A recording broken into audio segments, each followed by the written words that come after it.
How you doing there? Welcome back to Babylon Talmud. Today we stand Daf Gimel, Daf 83 of Masechet Nedarim, friends. Well, what can I tell you about Daf 83?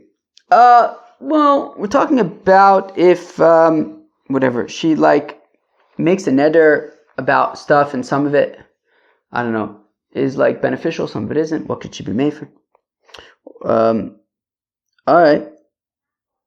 Oh no. I thought, okay. Alright, friends, let's get started. Now, Daf Pei Beis and Beis, 3 lines from the top. Amar V'Yehuda Amar Shmuel. Says Rav Yehuda in the name of Shmuel. Nedarim mishtei kikaros. Okay, so there's 2 loaves of bread. And she says that these 2 loaves of bread are forbidden upon her like a korban. Ba'achas misana v'achas ein misana. The thing is, one of them is a good geschmacke bread, the other one is a schwere bread, schwache bread. The lower quality stuff. So one of them is take chaval. One of them doesn't really make a difference there. So mitoch made for the misane, made for the shem misana. So because the husband can be made for the geschmacke bread that afflicts her soul, her inability to eat it afflicts her soul. So because the husband can be made for that loaf of bread, so he can then be made for the other one, which doesn't really bother her so much. For Rabbi Asi Rabbi Yochanan, made for the Masane ve'ein made for the Shem Masane, whereas Rabbi Asi says in Rabbi Yochanan that look, the husband can be made for the Geshmake loaf that's going to afflict her soul, but he can't be made for the neder vis-a-vis the lower quality one, which doesn't really afflict her soul very much or at all. Some say quote the opinion of Rabbi Asi on Rabbi Yochanan slightly different, which is not that Rabbi Asi is quoting Rabbi Yochanan, but that Rabbi Asi asks Rabbi Yochanan, if she makes a neder that she's not going to get benefit from these 2 loaves of bread, one of them is geschmack, one of them is shvach, what's the halacha? Omar lei, made for the misane, made for the shem misane. And that it could be made for the loaf of bread that. So Rabbi Yochanan says, look, it could be misane vis-a-vis the geschmacke bread, but not. You can't be made for the neder vis-a-vis the shvache bread. Eisvei, we have a kasha against Rabbi Yochanan who says that it can be made for the geschmack, but not the shvach. What's the geschmack, shvach? Geschmack, shvach, schwer, modna. I don't know. Geschmack, not geschmack. Okay. Geschmack in Punkt verkehrt. Let's go weiter. Oh, so yeah, we're soon going to learn Masechta Nazir. Coming up. What do you guys think? You think Masechta Nazir is going to basically just be like Masechta Nedarim? You think it's just like Masechta Nedarim part 2? I don't know. I haven't learned Nazir yet. Curious. Okay. So you have a woman. She says that she's going to be a Nazir. And even though she says she made a neder that she's going to be a Nazira, nonetheless, she's drinking wine, she's getting all tamei mace and everything. You know what we do? We say, oh yeah, you want to drink wine? You want to become tamei mason? We whip her 40 times. Oof, doesn't sound very nice. Nowadays, you read in the news about, places where they still whip people. Look schwer, man. Whipping, dude. That schwer. Heferla, baila, v'i lo yodash heferla. Now, if her husband, however, was mefer her neder nazirus, and she didn't know that, v'lo yoda, right? V'i lo yodash heferla, v'ayis shos yain. She was drinking wine and metamal mace, getting all tamei mace. Ena sofeges esar boy. She doesn't get whipped because the husband was made for the neder. She wasn't actually a nazira. The omrit made for the misane and made for the shem misane. Now, if you say that the husband, however, is only mayfair the parts that afflict her soul, but not the other parts, so maybe he was only mayfair with regard to drinking wine, because drinking wine Let's be honest, right? Reb Dennis, you know what I'm talking about. Drinking wine is givaldic, right? And I can understand why refraining from drinking wine can be an affliction of the soul. Maybe the seeds, the pits, the peels. All right, I can go without eating pits and peels, but wine, wine is a geschmacke thing. There isn't much tsar in refraining from pits and peels. So maybe then, because she did interact with these things, or if she does interact with pits and peels, she should get 40 lashes.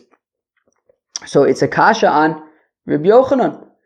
Because Rabbi Yochanan says that there's a distinction between the things that afflict her soul and the things that don't afflict her soul. But then why are we so sure that she doesn't get the 40 lashes if her husband was made for the neder? Maybe he was only made for it vis-a-vis wine, but not vis-a-vis other things that you'd be chayiv malchus for. Amr Yosef a nazirus lachatzoyin. So if Yosef says, yeah, but there's no such thing as partial nazirus. If he's made for the neder nazirus, then it's all or nothing, and he's made for the neder, so it's nothing. And therefore she doesn't get lashes. So it says Abai to Rav Yosef, what? You're saying that there's no nazirus, there's no partial nazirus, but there's a partial korbanos nazirus? That, for example, if she made a neder that she's going to be a nazira for 30 days, and then after 15 days the husband finds out about it and he's made for the neder. So does she still bring korbanos now? That, normally when you don't bring your done being a nazir, so then you bring a korban chatas, ola, and shlamim. So as we're gonna see soon. So do we say that if she's only a partial nazira, would she bring her korbanos for partial naziris? No, you wouldn't. So Rav Yosef, why are you implying that only there's no nazirus lachatzoin, but implying that there are korbanos lachatzoin? So Elo Amar Abaye, a nazirus lachatzoin vein korban lachatzoin. Abaye clarifies, not only is there no partial nazirus, there's also no partial korbanos nazirus. Meisvei, we have a kasha about this partial nazirus stuff. Meisvei, Isha shenadra benazir. If you have a woman who said that she's going to be a nazira, and then she becomes tameya, right? So normally, if a fellow or a fella becomes a nazir or a nazira, and they become tamei, so they have to start all over again. They bring a korban chatas, ola, and osham. So she already set aside her korbanis, and then afterwards her husband finds out that she's a nazir and he's made for the neder. So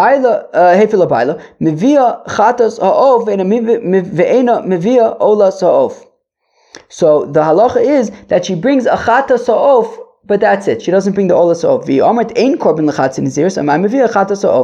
But for the Gemara, Abaye, if what you're saying is true, that there's no concept of these there's no concept of the partial korbanis, so then why is she only bringing an olas ha'of, but not a chatas ha'of, but not an olas ha'of? So it sounds like this is a partial korbanis. To which the Gemara says, 1 second, you're getting confused. Are you really trying to prove from the fact that she made a neder nazirus, she became tmeya, she set aside her korbanis, the husband was made for it, now she's still nonetheless bringing a chatas ha'of? That's proof that korban, this chatzi korbanis. Shalosh be'emus boy le'asuye. But if that's the case, then she should have to bring all 3 korbanos, right? For a partial nazirus, even if it's a partial nazirus that her husband was made for the nazirus, she should have to, if there's korban lachatzoin, then she would have to bring 3 korbanos. And if she did not become tamei, chatas ola v'shlamim, right? I mean, if she did become tamei, then we're talking about an ola, a chatas, and an osham. But if she didn't become tamei and her husband finds out about the nazirus and he's made for it in the middle, she should have to bring chatas, ola, and shlamim. And so therefore, if you would say that there is a korban lachatzoin, she would have to bring chatas, ola, and shlamim even if her nazirus is cut short. But we know that that's not the halacha. Olam ain't korban lachatzi nazirus. No. So rather, there really, like Abai said, there is no korban for a chatzi nazirus. If she says that she's going to be a nazir for 30 days, her husband finds out about it halfway through, he's made for the neder, she doesn't bring any korbanos. There's ein nezer lechatzi, right? Ein korban lechatzi naziris. V'chatas ha'ov demasya mishum dechatas ha'ov asya ala safek, because the chatas ha'ov even comes from a, right? You can bring a korban chatas ha'ov on a safek, and therefore she said she was going to be nazira. She became Tameya, her husband was made for the neder, she could nonetheless bring the chatas off, because the chatas off is able to be brought for sveikas anyways. But the other things she would not bring. But it's not because we say that there is korban l'chatzi naziris. There is no korban l'chatzi naziris. The reason why we bring the olas, the chatas off, is for a different reason, because you can even bring a chatas off for a suffix. Esvei, we have a kasha on Reb Yochanan, right? Rabbi Yochanan had said that he could be mayfair for the part that afflicts her soul, but not the part that doesn't afflict her soul. Ha'isha shenodra b'nazir v'nitmes, that if you have a woman who she says that she's going to be a nazira, and then she became tameh, and then her husband was made for the neder, mevia chatas ha'ov and mevia olas ha'ov. So she brings the chatas ha'ov, but not the olas ha'ov. Okay, so again, so you have Rabbi Yochanan who says that the husband is made for the parts that afflict the soul, but not the parts that don't afflict the soul. Now we said that if she made a neder that she's going to be a nazir, and then she becomes tameis, now she has to bring korbanis, and then her husband finds out about it and he's made for it, and we say that now she doesn't have to bring the korbanis except for the chatas of, except for the chatas of, fine. If you almost made for the masana, made for the sheni masana, but one second. If it's like Rabbi Yochanan says, that when he's made for the neder, he's only made for vis-a-vis the parts that afflict her soul, but not vis-a-vis the other parts. Maybe it was only made for the wine consumption part, because that afflicts her soul, but not the tumas hameis. Tumas hameis, refraining from tumas hameis might not be considered an affliction of the soul. Tumas hameis nami is l'tzara. So we say even tumas hameis would be considered an affliction of the soul. Because when it comes to death makes a person be contemplative of their life. V'tanya, Rav Meir Omer, Rav Meir would say, "My dichsiv, what does it mean? V'chayitin alibo, that a live person will contemplate, will take heed." The yisbod yisbedun, that somebody who gives eulogies, they will eulogize him. The yivkun yivkun, somebody who cries, they will cry for him. The yikbar yigrune, somebody who if he buries other people, they will bury him. And with that, we'll stop. And the Maisa today, the day I'm recording is the yahrzeit of my grandfather, Rav Reuven Ben Chaim, who coined the term "How you doing there?" Today is his yahrzeit, v'chayitin el libo, that we should try to be like my grandfather, Reuven Ben Chaim. He's a good man. He was part of Babylon Talmud L'maisa, but a good man. I remember the day that he passed away. We were learning Daf Nun of Masechta Pesachim, where we said Ashrei Misha Balachan v'Talmudu b'Yado. And that was definitely my grandfather. Everywhere he went, he always had his Gemara with him, always had his Sefer. Of course, when he passed away, we were talking about, I was on the phone with him, we were talking about the Daf Hayomi, and that was it. It was like, "Hey, Zeta, where'd you go?" All right, friends, that was Daf Pei Gimel of Masechta Nedarim. Hope you enjoyed. Peace out.